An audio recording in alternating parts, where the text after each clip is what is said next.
Welcome to the Haunted Road Trip Show, where we bring you powerful conversations, insights, and exciting site investigations that reveal the paranormal world in a way you've never seen before.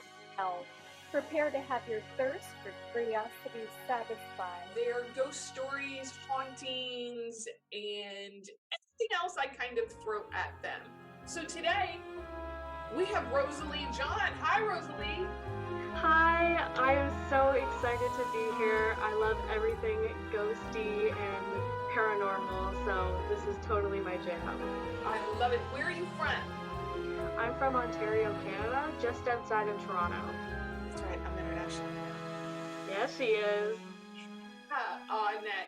And I found her on the good old internet doing putting out an ad for listeners' stories. So if you guys have listener stories, reach out to me and we'll see if we can get you on one of the future shows on here.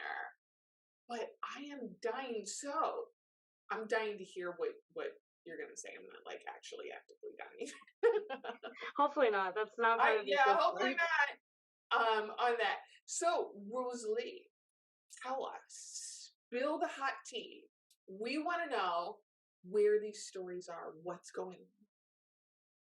So the one that is probably one of the most terrifying, tragedy-stricken stories that I've had happened when I was around 8 or 10. Okay, so we've got tragedy. Do we have romance involved in this? Do we have absolutely no romance? Okay, absolutely none. I wish. I wasn't blessed with nice ghost stories. It was scary stuff that you don't want to see.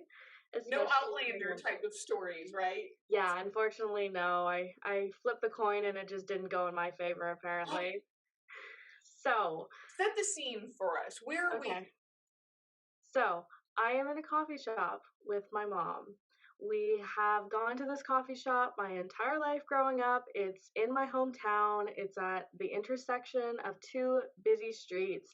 Pretty well known. It's a chain, but we love it. We always go there. We decide before ordering that we're going to go to the bathroom. So we go to the bathroom, we chat, we have fun. That's what girls do. And we come out and I stop in my tracks all of a sudden. And my mom, with the patience of a saint, is, "Are you okay? What's going on?" And she sees all of the color drain from my face. Oh, you know something's happening. She knows that I know something that she does not know. And she's kind of trying to be as patient as possible, but also in the moment of, you need to tell me because you're freaking me out. So she's kind of lightly shaking me, trying not to cause a scene in the middle of the coffee shop, but we're still kind of tucked away in the back. And my 8-year-old little self, in this sleep paralysis state where I feel like I can't move, my legs are stuck to the floor, and I feel like I haven't taken a breath in a minute. And I say, the man sitting closest to the door, he's sitting at a table by himself, does not have a head. And she says, "What?" in a trying to be very calm manner. And I repeat myself, shaking a little bit, still frozen, and say, "That man," and I kind of point without trying to, make him see or make anyone else see, trying not to cause a scene, say, "That man does not have a head." Wow. She looks at me, looks at the man, looks back and says, "Okay, I don't see that, but we have had a very open communication about me seeing ghosts and spirits. It's been something we had been working on together, taking classes, and trying to be as calm as possible." She says, "Okay, so wait a minute. You're 8 years old? I'm 8 years old and this is Okay, happening. you've already been taking classes with your mother for intuitive mediumship development. Yeah, which sounds crazy, but to me, that's just something I grew up with. I mean, you're talking, it doesn't really sound crazy to me, but I'm like, we must have another conversation about this later. Go on. Absolutely. Yeah, I'll tell about that weird upbringing, but it was great. So she kind of calms me down Sorry, I need to No plug in worries. my charger really quick so it doesn't die as I'm telling a scary story. That'd be terrifying. Oh my God. People would think I like set that up for something. That happened when I was watching The Exorcist for the very first time. It was at that creepy scene, like that jump scare face, and the TV just powered off all of a sudden. Stop it. Absolutely terrifying. Anyway, so trying to calm myself down, and she says, okay, she gets my attention. I finally look away from this man because my eyes have just been glued. I look to her, take a deep breath, look back, and the man's head is back. And already that part of the story is creepy, but that's not even the weirdest part. So we go about our day, and I'm trying not to think about this man. And my mom goes back to the house with me, and she's talking with my dad later in the night, and she tells him what happened. And he is floored because why is his daughter of all people seeing that? And why is it such a gruesome thing? It was just him from the neck up. It wasn't anything gory. It was just not there. So all I was seeing was a body. Oh. And my mom starts to describe the man that she saw because she saw his face and, talk about what he was doing and how he looked. And my dad is getting more and more interested as the story goes on. And again, she's having that sneaky feeling. Why do you know something that I don't? And he finally stops her after she gave him all the details, and he says, I know who that is. She goes, what? You know who that is? And he says, yes, I know who that is. That man who I saw in the coffee shop was the brother of a gentleman who tragically died actually right in front of that coffee shop. So, what? Yeah, the connections were absolutely nuts. The fact that my father even knew this man and just everything, and he's telling her the story of how the brother, he rode a motorcycle and he was just out at that intersection where it was busy, and I don't know what happened. He slipped off this motorcycle, fell off, slid under a truck, and was decapitated. So a terrible, terrible death. And I was seeing that family history woven into the living brother. So it completely mixed the terrifying circumstance, but also the tragedy of a family of that still haunting him and still showing up in his life. And the fact that he even had the bravery to go back to the place where his brother has tragically died was incredible. So it was pretty terrifying. I'm getting chills now talking about it because it's just, what are the chances of all of that happening? And to perfectly read into a family history is absolutely nuts. Wow. So you were basically the only eyes in there that could really see the truth from like Yeah. a child eyes. Yeah, it's interesting that I saw such gruesome things growing up when it came to ghosts and spirits. It was because I was unclouded. Yeah. I was still growing up. I was still learning things, so I got an unclouded view of tragedy, unfortunately.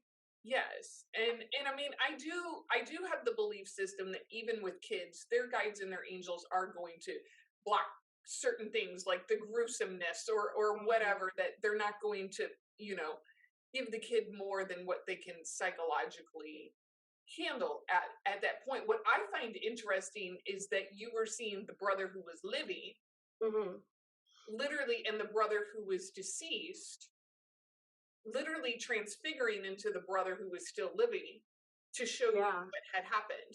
Like that's like physical mediumship and trance mediumship, and like, it's interesting. People do go back to the site a lot of where loved ones have passed. I mean, look on the highways, you see crosses and flowers, and they want to feel close to them, basically. Yeah, and maybe that was his form of healing, but you could feel that man's sadness of losing a brother, losing a sibling, a close family member, that's And horrible. especially in that manner, and everything that has to be around it, and the Mhm. bravery to go back to the scene.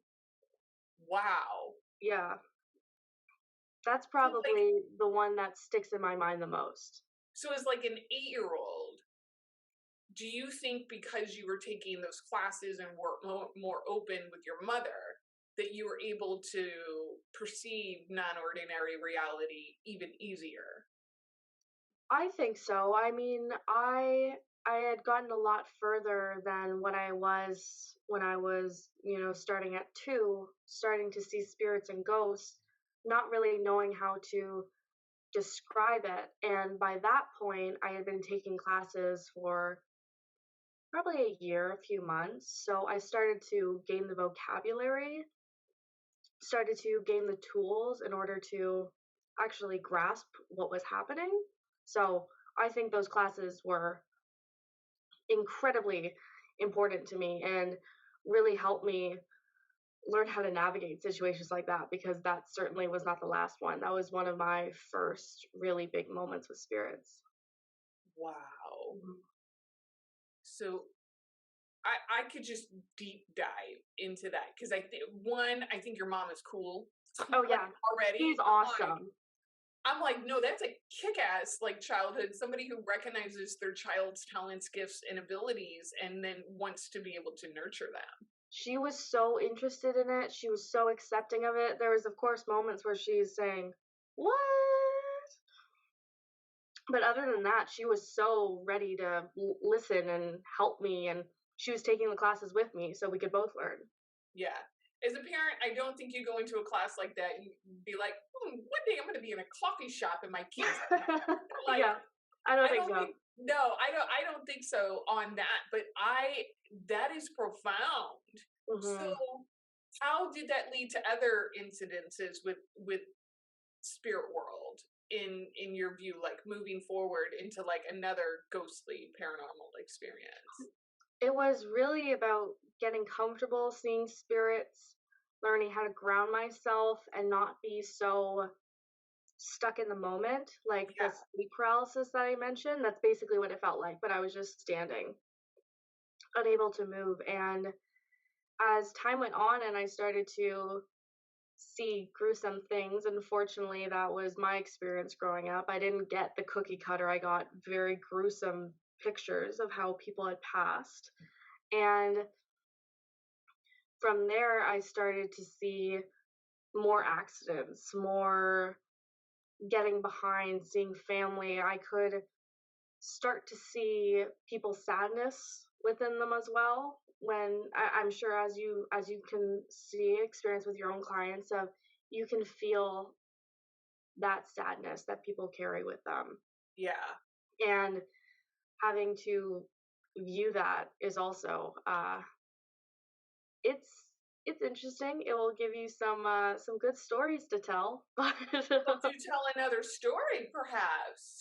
Share with oh us. boy, oh well, my houses have always been haunted growing up. Yes, that's right. You did Yes, mention that in your sermon. haunted growing up. Every single house, in every house, we had portals, I like to call them, where it's just easier access points to the spirit world, and they often usually were in my room. I think I just got lucky that way because I was the most connected one, so maybe that's why I connected with that specific room when I began to choose them. And I would frequently see ghosts walking in the hallways, standing Like at in the your foot. houses. Oh yeah, every single one. They were standing at the foot of my bed. Um, Oh no. yeah, all the time. No. Spirits don't often understand our weird clocks. They're just like, hey, it's convenient for me, so I have a message. I would say the one that's coming to my mind the most, and this happened when I was about 16 or 17, so I had grown quite a long time in my own life and in my abilities. And I woke up to this teenager sitting beside my bed in this chair that appeared. So obviously he had brought it with him. and he was staring at me, probably a foot away. So I'm wrapped up in blankets, kind of peeking my head up like a little burrito, and I see this teenager looking at me, staring at me with eyes wide open, and he keeps calling me a name. I think it was Maria, and it was Maria, Maria, what are you doing? Come on, we have to go. And he's saying this over and over again, and I'm telling him, my name is not Maria. You have the wrong person. And it was very obvious he was from a different time. I would say maybe 1910s, around there. So obviously he was very confused. And what I gathered over the next several hours of hearing him say this, right right beside me, peeking out and still seeing him there. I had the covers over my head because that's the only thing I could think to do. Hearing him call my name, I must have looked like someone from his life. And, I truly believe in reincarnation, so perhaps I got the same face, same look as someone from his life, and he had still not crossed over from that, 100 years ago, and still being confused, still looking for this Maria, and still not being able to find her. So it was, I would say, no joke, 3 hours of hearing this guy call me, or calling a name of someone who looked like me, over and over and over again. It was terrifying. And I couldn't reason with him. It was just as if it was going in one ear, out the other, not taking no for an answer because he was sure I was this Maria. So I have a couple of questions for you. Yeah. Were you, when you were attempting to communicate with him, were you doing it in your mind, like saying it from, one consciousness to another, or were you vocalizing it? I vocalize it because spirits, they come to me in physical forms, although I can feel them and I can just hear them as well. This guy in particular was coming to me physically, so it made more sense for me to speak it out loud, and that also gives me more confidence too, because if you yell in your head, it doesn't quite sound the same as when you say, hey, this is not me, you need to leave me alone. That has a lot more power. So that's just one way I do it. It really depends on the circumstance, though. So did the guy keep coming back like night after night, or was this just a Oh, one-time incident? thankfully, he did not come back night after night, but he stayed for that one long night. So do you think because you had a portal that with portals with me, sometimes, I like to call them like either like passer-throughs or like randos might be like, oh, what's this doorway? And like open it up and go there and just start reenacting whatever it is. Yeah. Do you think he just opened up the wrong door? Like, I don't know. I think sometimes spirits can get so disoriented and they just kind of stumble their way through this plane, not really understanding how to move on. So I would say it's quite possible that he just walked through the wrong door, like in Monsters Inc., and not really know where it ended up. So, and then I looked like this Maria, so it just kind of made sense to him. I think there's lots of interesting parts, but I think the most peculiar part is that he brought his own chair. I Like, know. I got stuck on that detail. I'm like, he brought his own chair. It was His own strange. chair. It was. I had an office chair, and apparently that just did not do it for him. And he thought, I'm going to bring this creaky old wooden chair that made him look entirely too short, because apparently that was more comfortable. I think it'd been hilarious. He'd have been like, that chair's not flattering. We need to get something. I could just pick out the flaws in his stories. Oh, honey, that is so out of fashion. Yeah, it's like, let's put you in this and I can talk for real. Oh, no. Yeah, it's so funny because you think of all those things afterwards, and in the moment, you're just, ugh. Yeah. No matter how much experience I have, I still get all frozen. every So time. like all of your okay, I can relate to the growing up and all of your houses seem to have like paranormal activity. Hmm.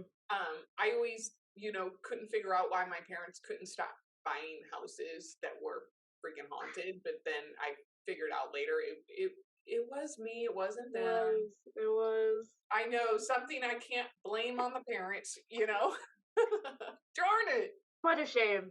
I know, but my first house did though, I mean, they kind of set it up. There was like two massive graveyards and a funeral home, like all within Oh, come like on. within like stone throws distance. Like we used to play hide and go seek in the cemetery behind our house. Yeah, I'm sorry. I can't be surprised of what you grew up to do as a career now. No, yeah, and I tell a lot of people sometimes the writing is on the wall a lot, Yeah. and we just don't have the bioluminescence to see it just yet. But I mean, there's always hints of where we're going when we're growing up, whether good, bad, or indifferent. But I think so. You would just have like rando conversations with spirits in your house all the time. Like, did you?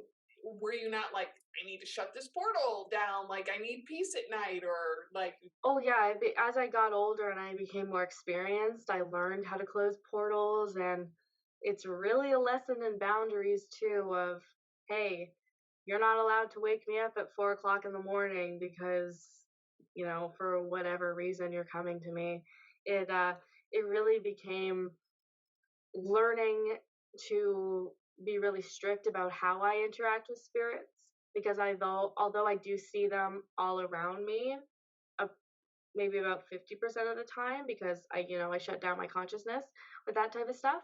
Um, it really comes down to figuring out what type of relationship that I want. I mean, I can call them on, but most times it's just they show up in my life and then we just kind of interact from there, whether that's in my mind because I'm in public and I don't want to seem crazy, or it's yeah. speaking out loud in my house because you're in my house. I will do what I want. I kind of relate to like you know how you go into some places and it's like rules of this establishment and it's on the door or something like that. Yeah. That's how I like set up boundaries for spirit around my house because I'm like, you are not waking me up in the middle of the Yeah. night. No, No. sir, no, ma'am. And I do set caveats. I say like if I'm in danger or there's something like my family's in danger, my house is in danger, there's something that I need to be aware of. Break every dish in the house to get Yeah. my attention. Yeah. Then you have my permission. Go crazy. Go crazy to get my attention. But like middle of the night, hey Maria, oh no. Yeah. No. No, I'm where's your sorry. mother? Because I'm gonna tell her you're popping into random women's houses. I know. Like, You where's started your mother? bringing in your ex-girlfriend to this. I don't want that. I don't want Like that drama. maybe Maria doesn't like you. Maybe. There are so many questions that could be answered from that story Exactly. alone. Like, You never get closure. yeah, That's the thing. exactly. You don't always The poor figure out. spirit Yeah. never got closure, and I would be like, "Sir, we need to talk about resentment." And It's like they're coming in and it's like a therapy session. So, yeah, what happened? What are you not accepting? How can we make you go from A to B and just lay it all out for them? yes, and it definitely is. When I've done paranormal investigations and with the other part of the show, it's kind of like going in as a therapeutic session. Like, Absolutely. what's going on here? Like, where's all Yeah. this anger coming from? Let's talk about I know. this. Yeah, and it's just honestly, it takes away the fear of ghosts when you really realize that they're just lost and they're scared like anyone else would be, but they do have a habit. I will give them that of being absolutely terrifying when they do show their faces. Yes, and it's like, don't do that, dude. Yeah. And that's why I sleep feet under the sheets. Yeah, because apparently that defies all laws of the paranormal existence because if your feet are covered, you are safe. Does it make Right. sense that it does?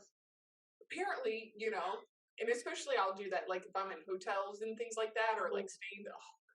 Anyway, we could have like a whole conversation about that. So do you work in the industry? Are you like are like obviously you've got a lot of talent. Thank you. So yes, I do work in the industry, but not in mediumship. I have had a very long relationship with spirituality. So I thought I was going to be medium, but I shifted as I got older, and now I'm a spiritual life coach. I There you work go. with women all over the world. I'm international, just like you, Hey, and that's really my jam. But if anyone wants to talk about ghosts, I am 100% open to it. I love that too. yes, exactly. And we will, if you want to get in contact with Rosalie, her information is going to be splattered all over the show notes, the internets, whatever she gave me, I will give back to you 10 times full, you guys. Love it. So that in case you do want to call her for whatever purposes, she is ready and available for that. So I have a question for you. Like I like to play a little bit of like, what are your thoughts? What do you believe in? Okay. Okay, I love it. Okay. So um let's talk about, okay. So I have rando thoughts. And yesterday I was out in the country and I was walking around and I was just kind of like spacing out through my own mind and playing around in the universe, right? And the thought came to me, I think when we were all in the spirit world, we created Earth and we created planets through manifestation and our desire to have something new. And we co created multiple planets and universes. Like, you know how we can manifest something through our feelings, our desires, and our wants. And I was like, I wonder if we did I wouldn't doubt it because I am such a firm believer in co-creation. We create our reality that I think we were so in, working together with a higher power and we made this all true. I've never thought about it as if it was from within the spirit world, but that makes absolute perfect sense though. yeah. I was like that kind of tracks. It does. It does. I was like, it's a possibility. So what are your, okay, have you ever had interactions with like UFOs, aliens, sightings, dreams? Dreams. What are Trying to your thoughts on think. it? Share your hot Aliens. take on it. Yeah, aliens. 100%. I think it would be completely arrogant for us to think that we are the only ones in this universe, especially with your theory that you just said of co-creation and planets. Of why would there be other planets if there wasn't some form of life? So Right. put that out there. I myself have had I have not had any experiences with UFOs or aliens. I think it's because that's also like my firm stop because I think if I interacted with an alien, it wouldn't be like the movie Paul. It would be much scarier and I think I would be like the guy who, peed his pants as soon as he met an alien. If I'm going to be honest, I wouldn't be cool, I wouldn't be calm, not collected, freaking out, faint, done. So I think I've said that out. If any aliens can hear me, I'm not open to that. No thanks. But I do believe in it, 100%. Have you ever seen some of these alien caught on tape videos? Oh yeah, oh What do you yeah. think about those? Like, do you think that you've ever seen like a legit one on a video? I think so. Yeah, so I guess I technically have. I've seen it in, documentaries and things Right. like that. Do I think Area 51 is doing some sketchy stuff? Oh Absolutely. yes. Yeah. Um, I think that sightings are true. You know, I we get access to information, and if we are lucky enough to capture it on, recording or a video, we're supposed to share that. We're supposed to talk about it. I don't Right. think we'd see it if it wasn't meant for us. Yeah. So, the real ones, I do believe in those. I'll support it. I can't wait. Honestly, I'm excited because I'm like with with the complete and total shit show that it has been here on this planet for the Yeah. last 3 effing years. Like Hmm. I'm like, can you guys just reveal yourself? Because this is a really like cool part of the story where you can be like, Do it wow, for the plot. Do it right? for Like, the do it plot. for the plot twist. Come on. Like, you know, do it for the drama. Come on, Oh my give us god. something. Like, It was like when the Murderous Bees came out, and we're all just, when did this decide to become a thing? When did they just say, for the plot? exactly. It's like, So sad. I'm like, yeah, I'm not scared of that. I survived the past 3 years. I'm so not scared of that. And I lived through the 90s. So Yeah, I'm you good. just you give no shits anymore. You're like, no, I'm No, good. I I can drank handle out it of a again. hose as a kid. Like, I'm fine. God. Like, murderous bees, whatever. Whatever, man. I can I'm handle it. looking forward to the aliens because I have had a profound healing experience with aliens. And before any dirty birds with your mind go anywhere like that, that is not where that story was going. Okay, thanks for the clarification. Yes, it was non-nat. And in honor of it, I have a huge tattoo on my back about it. I love that. That's why I got a ghost tattoo. I don't know if I'll show it, but that was my moment of, you know what? I will tell anyone who will listen, I do see spirits, ghosts. I'm accepting that part of my story.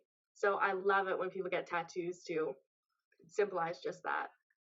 I do. She doesn't come out very much because she's in a place on my back where I'd have to be wearing a specific type of shirt for her to be shown off. But definitely, when she comes out, I get a lot of people that want to touch me in public. It's very. What is with that? You know? I don't know. People want to touch my tattoo, and I'm like, I don't think I'm comfortable with that. It's like, don't do that. Don't grab me. No, I swear. Sometimes spirits, although they show up in very weird ways, have better manners than humans. Yeah, it's kind of weird. I'm like, unless you're like, you know, available, healthy, hot man that wants to talk, then I might let my boundaries be like, hey. That is the hot man theory, though. Have you ever heard of that? No. You know, it's like if you are a certain level of hot, rules just do. It's like pretty privilege. It's like it just doesn't apply to you. Like if a creepy guy does it to you, you're like, oh, don't do that. But if a hot guy is like, ooh, cool tattoo, you're like, yeah, I'll show you all my tattoos. It's a theory, and I'm sorry, but it's actually true.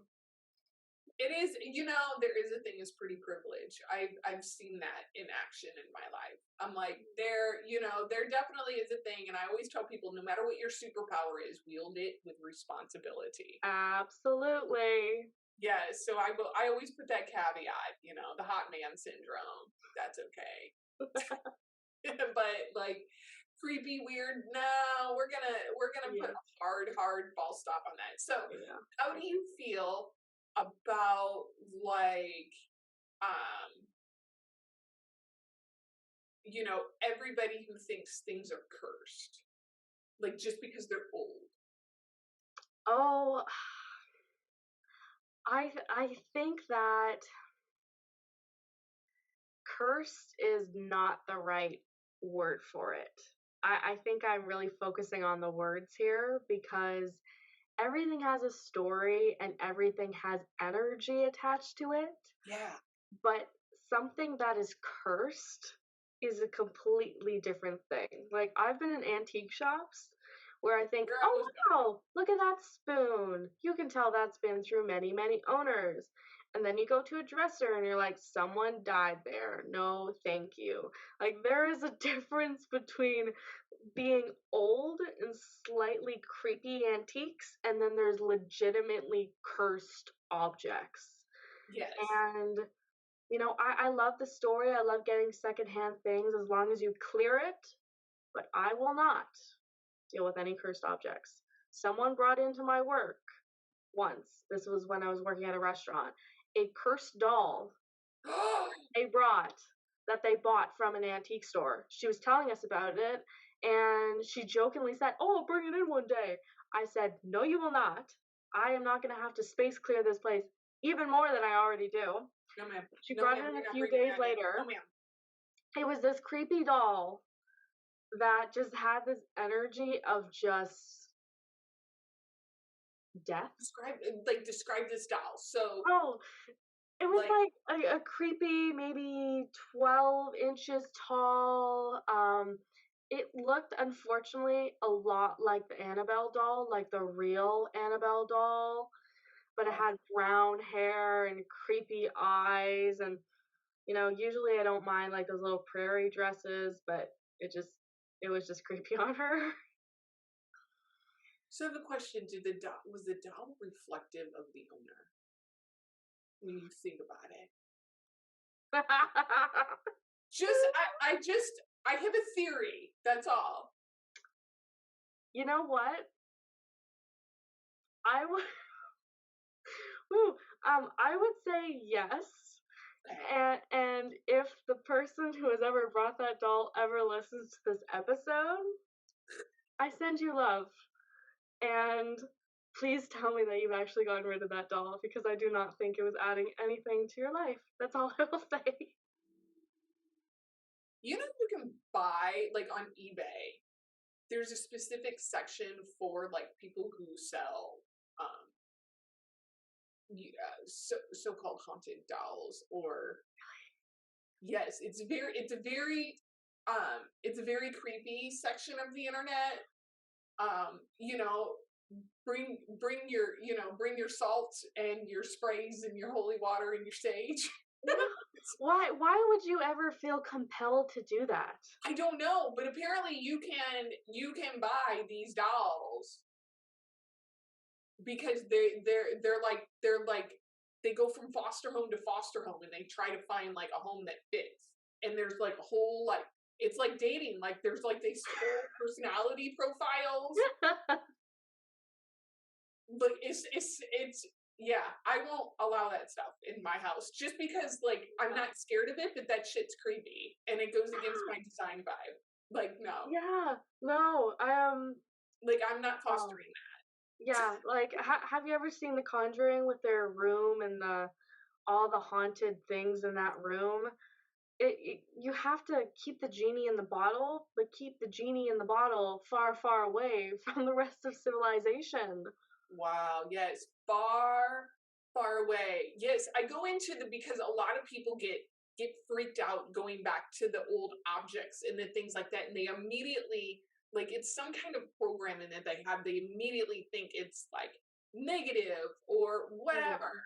Yeah, just because something's old doesn't mean it's haunted or cursed, but that doesn't mean it's not. So, as I always tell my clients and anyone who will listen, protect yourself, clear your energy, a ball of light around you, so that even if you do encounter something like that, you are protected energetically, because I don't want to bring anything home. And if anyone's listening, or when everyone is listening, this is a reminder from Auntie Rosalie: do not play with Ouija boards. I do not support that at all. No That's Ouija boards. no Ouija boards. They're just that's just these are people who are often unexperienced in that, and they're bringing home stuff that's not good. Here's what I say about Ouija boards. Yeah, Ouija boards are just like any other spiritual divination tool. yeah. However, Mhm. Ouija board has gotten a bad brand. Mhm. They have not been marketed properly. No. And, I like to say do not use without adult mediumship spiritualist, somebody's supervision who knows what's up. Yes, I'm changing my reminder. That is what it is. Yeah, if you're experienced, do it. But just know that there is actual spirits on the other side. It's not a toy. No, they are not toys. They can be really great communication tools, but they and they still sell them to this day in toy Yeah. stores. And Which I'm so it shocks me, but I'm like, okay, it's you the know, doesn't that speak to the industry that we're both in, of spirituality and spirits is still entertainment and not an actual serious practice? yes, and I like to say you can have fun and you can Mhm. be entertaining, Yeah. but don't use spirit as your prop. Yeah, exactly, because the prop gets tired and the prop has feelings. And exactly. Now, I yeah. do remember I said on another podcast where I was interviewing another practitioner that I remember seeing I don't know, it was like some kind of paranormal ghost investigation show at some point, and this guy, you know, we have a saying down in the South, and it kind of goes like, "Well, bless his pea picking heart," Oh because boy. he was befuddled on why his house was haunted when he had hundreds of Ouija boards under his bed at night. The old Ouija boards that he had rando collected. Again, Ouija boards can be used, but if they're smart and they're closed energetically and you're protected, but oh boy. I know that was a bless his heart type Oh, of moment. sweetie. Oh, you just don't know. But yes, and I find a lot of spiritual tools, and I find a lot of cool stuff, you guys, at estate sales and that kind of thing. It's a buyer beware and a buyer be discerning about what is actually yours and not. Because here's a little thing: I like going to large official estate sales, not like garage sales that say that they're estate sales. I go to estate sales, and sometimes I just get drawn around, and I'll just feel like, what would the owners of these objects, do they want me to have them? Am I good to take care of them? Like, do they see that I can take care of that object for them and love that object, or be able to gift it to somebody else in love? Wow, that's a great question to ask. Yeah. And Yeah. I've been guided to some really cool things in people's houses where I was like, oh, thank you. Yeah, what's the coolest one you've gathered? You know, I don't think I've ever even publicly talked about this. I love Fiesta ware. What? Yeah. I like Fiesta ware plates and stuff. Like, I like them. They're pretty. They're freaking gorgeous. And if I can find like even just a little plate or saucer or something, because usually those are the first like objects to go because they're very, very popular. So even if I can find a couple of those, I'm really, really happy. You get more interesting with every conversation we have. From aliens to, I just love a good plate, you know? I do. I love a good plate setup. Like it just, it gets me going. It's like me with mugs. Do I need 27 mugs? No. Am I gonna get them all? Absolutely. I do. And I have this fantasy of this huge sideboard and like top corner shelf with like rotating in and out drawers that I can display all of my she's wares. fancy. I'm serious. Like she's fancy. I love it. And it's half plateware, half like apothecary, so it's like hidden armoire, grimoire. Is there a grimoire in there? Is it just Fiesta ware? Like what's going on in this bitch's house? I don't know. I'm lost. Oh, I love it. The surprise is everywhere. Yes, the surprise is everywhere. And that's, that's what I like. I don't know. That's what I like about my style. Like people are like, I don't know how to place you. And I'm like, yes, I like it. That's the point. Yes, well, this has been very exciting. And we will definitely have to have you back on to have more chats and listener chats and all kinds of fun stuff. You guys, if you like this episode, be kind. Give it a 5-star review for us and for others to be able to locate and find. If you want to get a hold of Rosalie, her information, like I said, is splattered throughout the show notes and on the show's website and all kinds of stuff. And so in the meantime, guys, if you like this episode, give me an email. You know how to find it on the website through the contact form. Let us know. Do you have ghost stories? Do you have something you want to share? You think you want to be cool like Rosalie? Give me a shout out. Let's see what we can make happen. And in the meantime, guys, stay cool, be safe. Remember, have fun in this physical body. And until next time, everybody, we'll see you later.